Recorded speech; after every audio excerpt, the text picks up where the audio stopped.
That's the way I keep it, man. I get fly for me. I get high for me. Don't get it confused, cause you liking what you see. Don't do it. Ladies and gentlemen, welcome back to the channel. In today's video, we're going to be talking about the following animated short film. It is titled Predator, Killer of Killers. Now, spoiler warning, if you haven't gotten a chance to go watch this, I highly recommend you do, because this is going to easily be a 10 out of 10. Now, before we get into all of, what I'm going to say in this video, make sure to leave a like, comment down below, and if you're new to this channel, please subscribe today. Now, first things first, let's point out the obvious. You're probably wondering, well, since it says Predator in the title, do I need to go back and watch any of the Predator films from previous years before? No, you don't need to go back and watch those films, but if you would like to, then yes, go ahead and feel free to watch them and then come back to this one. Now, the next thing I want to say here is that this is a Hulu Plus exclusive. Now, you would need a Hulu account in order to actually watch this, but if you don't have one, Disney Plus is offering a partnership, I believe. So I, in fact, watched this Hulu Plus exclusive while on my Disney Plus app that's installed on my smart TV. So it's really not that hard to find this. And then, of course, there's free streaming movie websites if you want to go down that lane as well, just in case you don't want to create Disney accounts and Hulu accounts. You can probably find a website to watch this film. Anyway, it's an animated adult film, so yes, you're going to get all of that rated R glorifying action. There's a lot of intense fight sequences, but overall it's top notch. You know what I'm saying? It looks like a claymation animation. I hope that makes sense to some of you guys out there.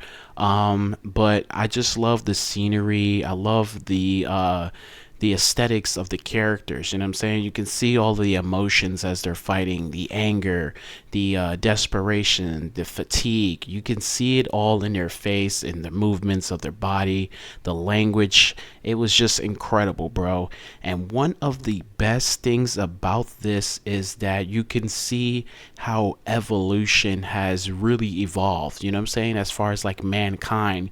So in this particular short film, they take you through 3 time periods. We start off in AD and then we end off in the 1940s. So yeah, we're around like World War I, World War II, around there. I know it's been a while since I've been in school, so forgive me if I'm, incorrect about the war time zones, but nonetheless to say, we ended off in the 1940s, and I would love to see a part 2 to this, because we only journeyed through 3 time periods. So when we started off in AD, the Predator that we seen was almost Hulk-like. You know what I'm saying? He was a behemoth, he was savage, he was cruel, and he was oversized. And it was incredible, because when you think about the IRL versions of the film, we have never seen a hulking version of the character. So remember, this is a period where there weren't that many humans around, you know what I'm saying? So just imagine you coming into contact with that thing, you know what I'm saying? You're like, well, what do we do, And this lady, she was fearsome, bro. She took on this thing head on, you know what I'm saying? Like, this is once again in AD. So there was nothing automated in fire weapons, you know what I'm saying? There's no guns or anything like that. They had to use spears and homemade things, basically. They had shields that were wooden, but they had little blade edges on the ends, so that can make for, a pretty decent weapon. And man, she went to work with her shields, bro. I gotta tell you, I love that first section of the movie itself, and they break it down to you, you know what I'm saying? So the first portion is AD 841 to be exact, and her, I can't remember the characters' names. The only character that I remember specifically was the 1940 character, and his name was Torres.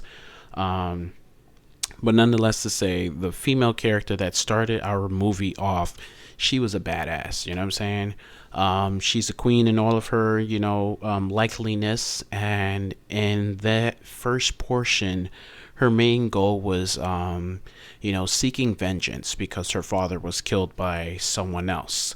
And she was very small and she had to witness that. Now, the killing is viewed in like two different perspectives, you know what I'm saying? Because she blames this other guy for killing her father, but when naturally it was her hand, you know what I'm saying, that killed her own father. But he basically told her, like, listen, it's okay, you can do it, you know what I'm saying? My spirit will live on through you, avenge me. And that was the whole arc of the first portion of the movie, was her avenging her father's death. And she went out and she did the damn thing. They came out blazing right on the man's freaking front porch. All of these bodyguards, she slayed every single one of them joints. And I was just like, wow, talk about female power right there. She was a badass, bro. And then the action sequences, you know what I'm saying? The gore flying of heads being chopped off, body parts flying around, arms, legs, limbs being broken. I'm like, yo, this is so graphic. And from the perspective, y'all, I kid you not, this will make you want to sit there and watch the rest. You know what I'm saying? Because after I watched that part, I'm like, do I really want to see more of this? Why am I even questioning that? Hell yeah, I do. Hell yeah, I do. I love animation. I love cartoons. I love comics. So you guys know I was definitely sitting here watching the entire duration. And it lasts for about an hour and possibly like 40 minutes. So it's a pretty lengthy animated short film. But she manages to come face to face with her father's killer, right? This is years later, so obviously she's a full-fledged adult now, and the dude that was responsible, he's an old man now, but he's more into a higher role, like sort of like a king-ish.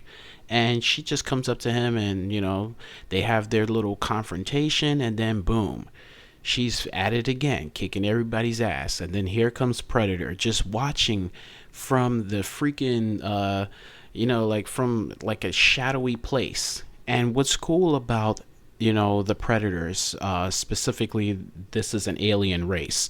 But no matter what time period that we were visiting, they were always so advanced, way beyond us. The fact that you had cloaking technology in 841 AD is just mind-blowing. Just me saying that right there, it's crazy, bro. So yeah, he's standing there cloaked, watching these humans slaughter each other, and then he comes in for like this fantastic ultimate kill, right? The lady, she has a son, and she's trying to get him to basically like walk in her footsteps, you know what I'm saying, to become a leader, take action, yada yada yada. He's not really ready for this sort of thing. He's very much just a teenager, you know what I'm saying? He's just trying to find his footing, he's trying to understand things, and she's just forcing him at this point. He was put to the test when he was supposed to kill someone and he couldn't kill them. And she had to do it for him, and she sliced the dude's body in half with her shield.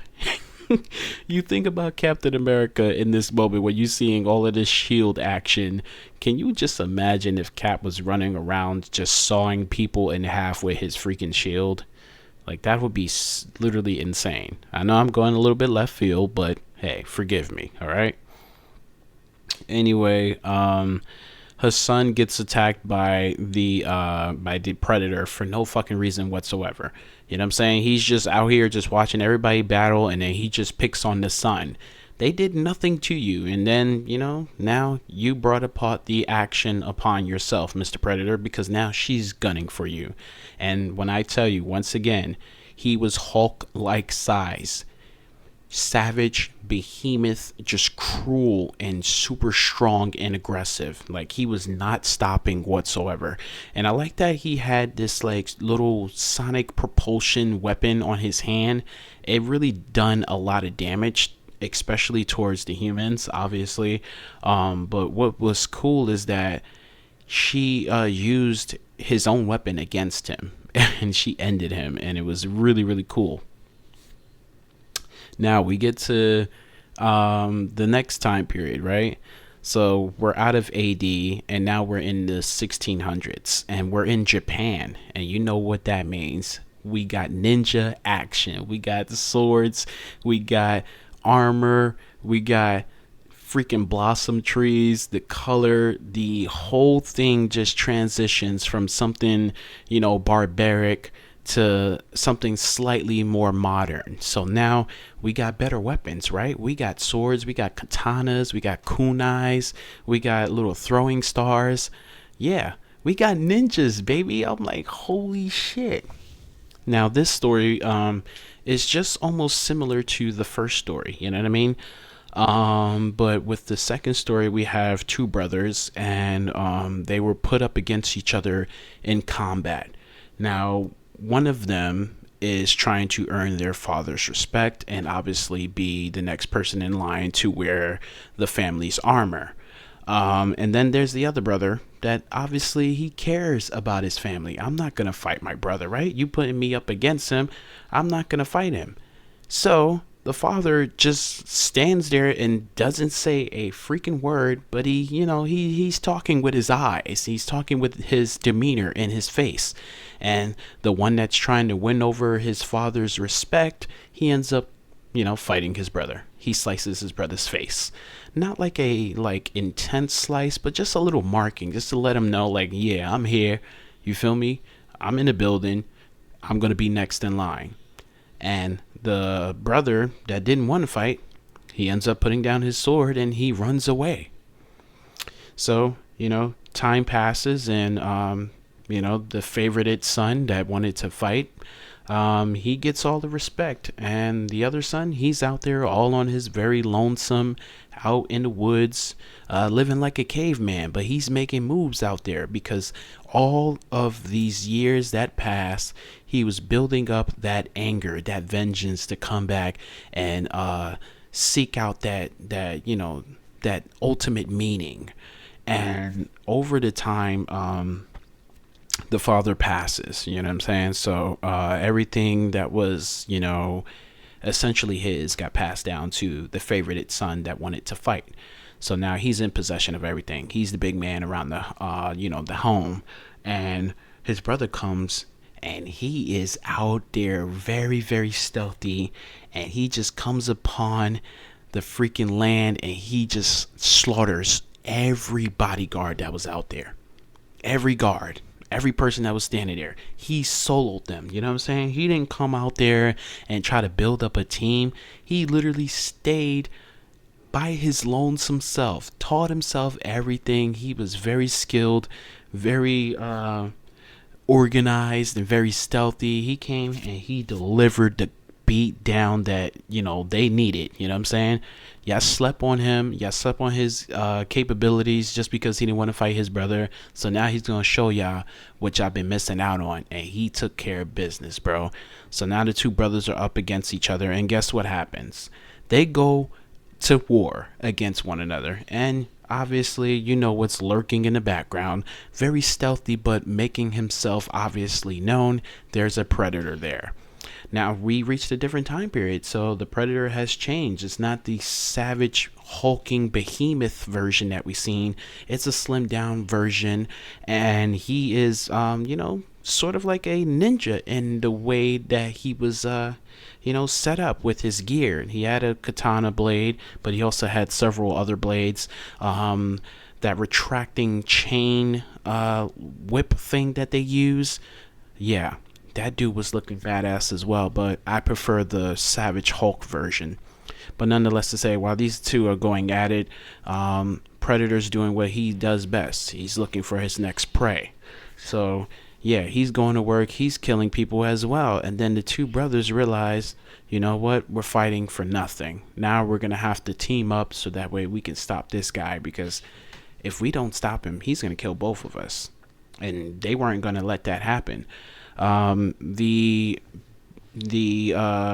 can't freaking remember their names, but Obviously, the brother that won over his father's respect, he's the one that ends up getting severely wounded. You know what I'm saying? He got stabbed by the predator, and he also got stabbed by his brother.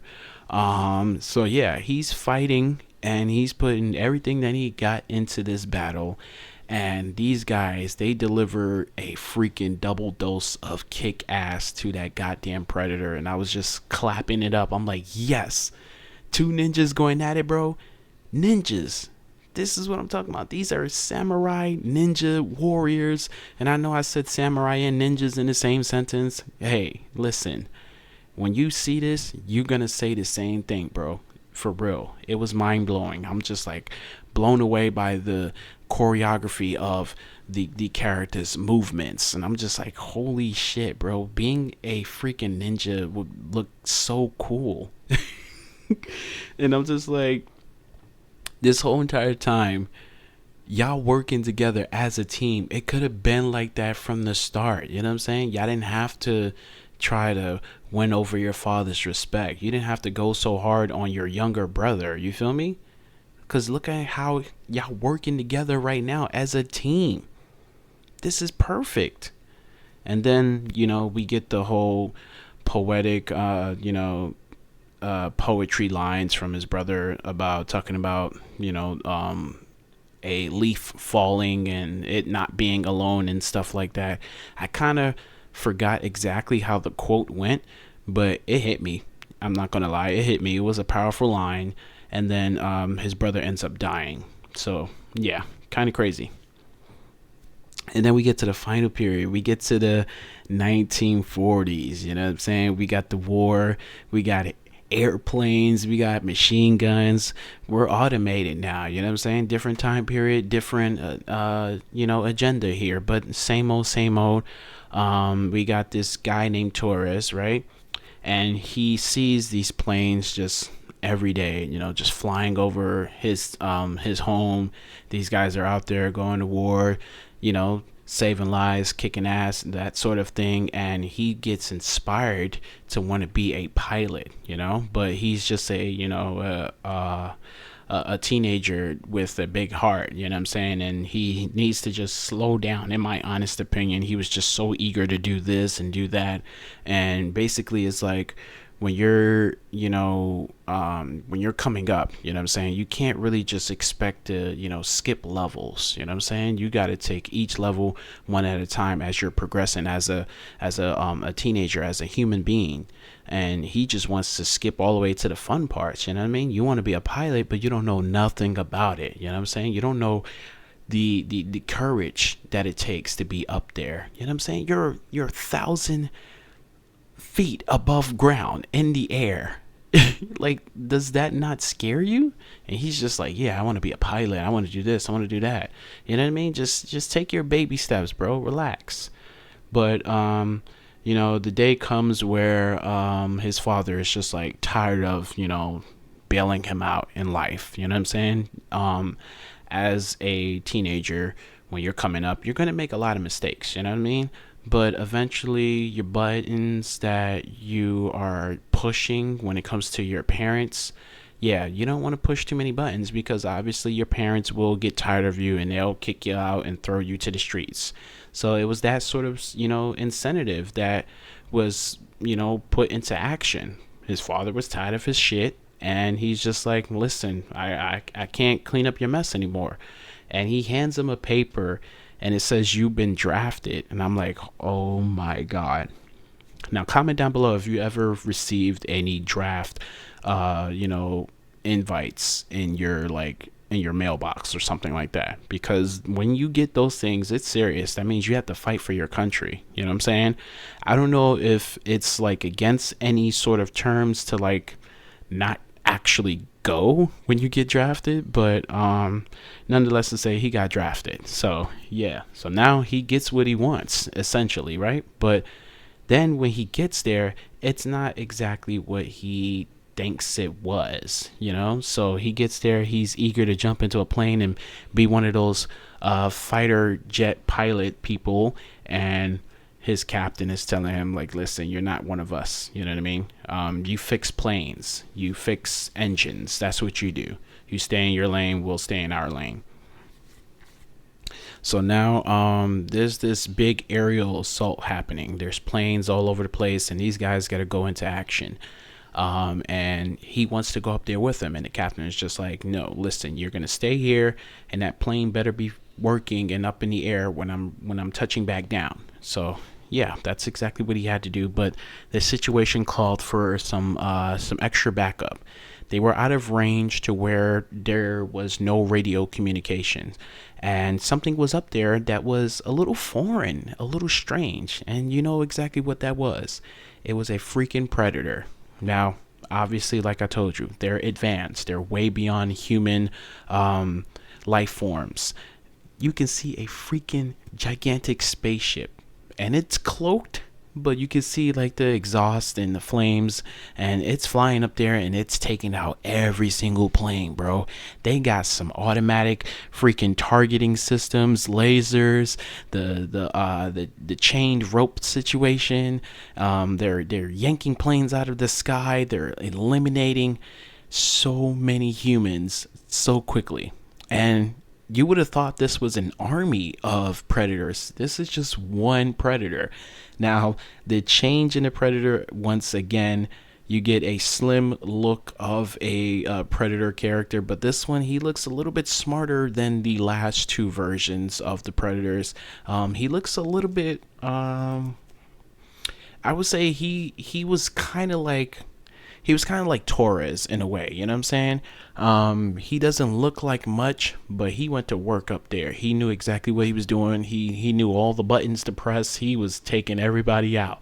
He was gonna go back home and be crowned, you know what I'm saying? For his bravery and for his assault that he took up against the humans. But nonetheless, to say, Torres had to go up in the sky,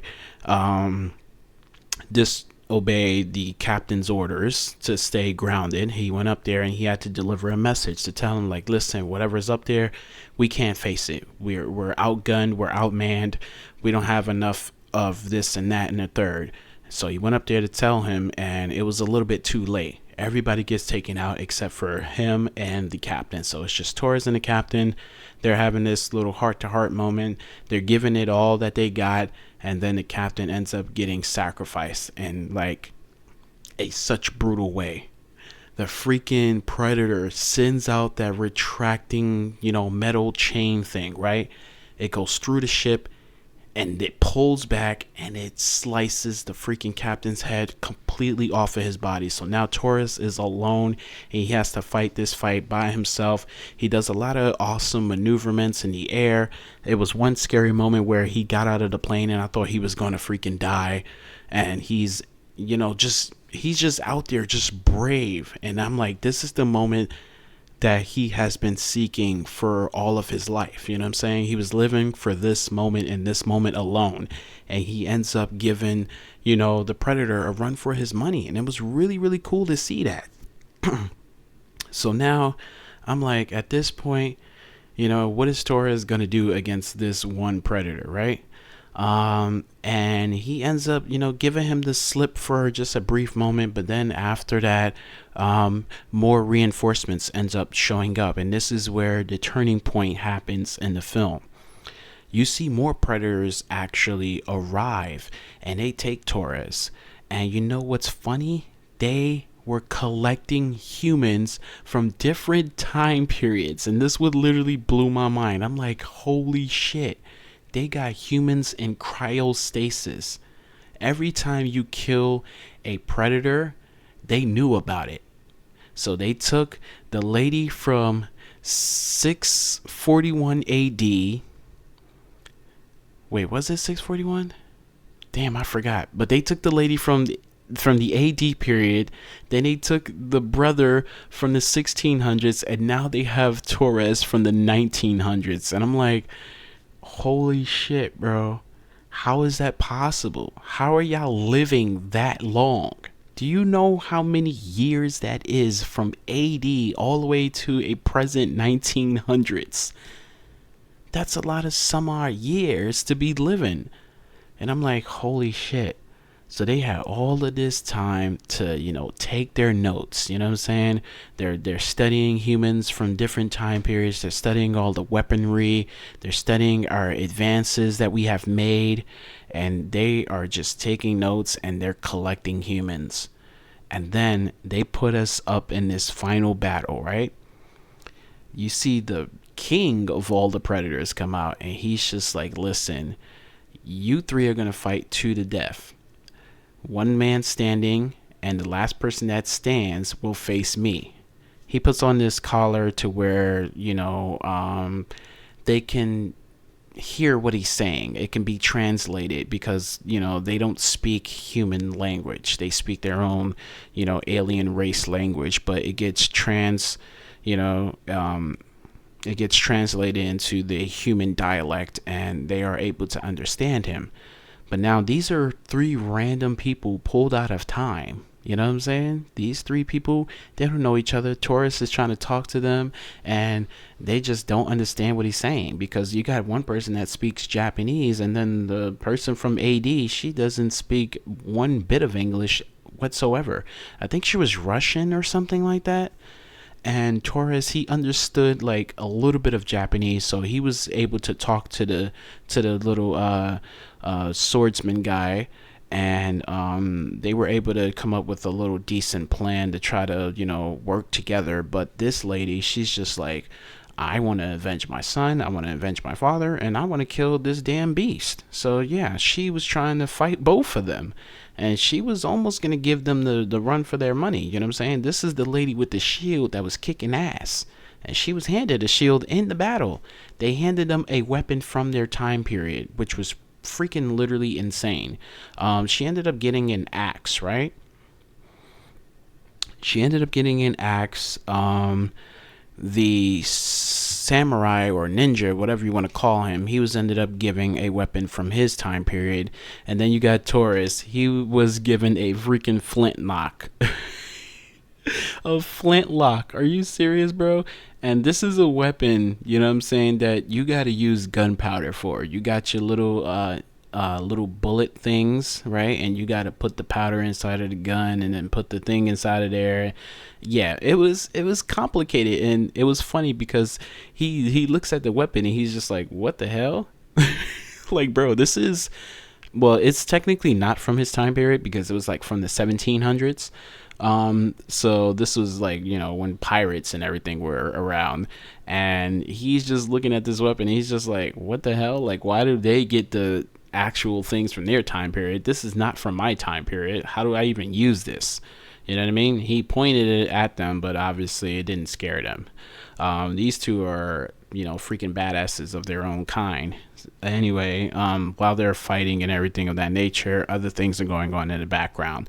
The predators send out this weird beast of a weird combination predator.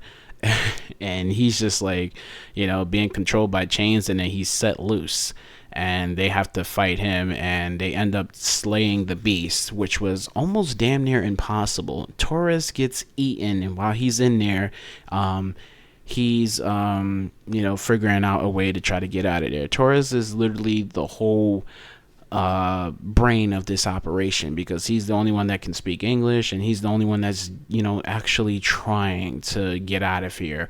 Those other two, they want to fight to the death because they're natural born warriors. But nonetheless, to say, Torres finds a way to escape the predator race.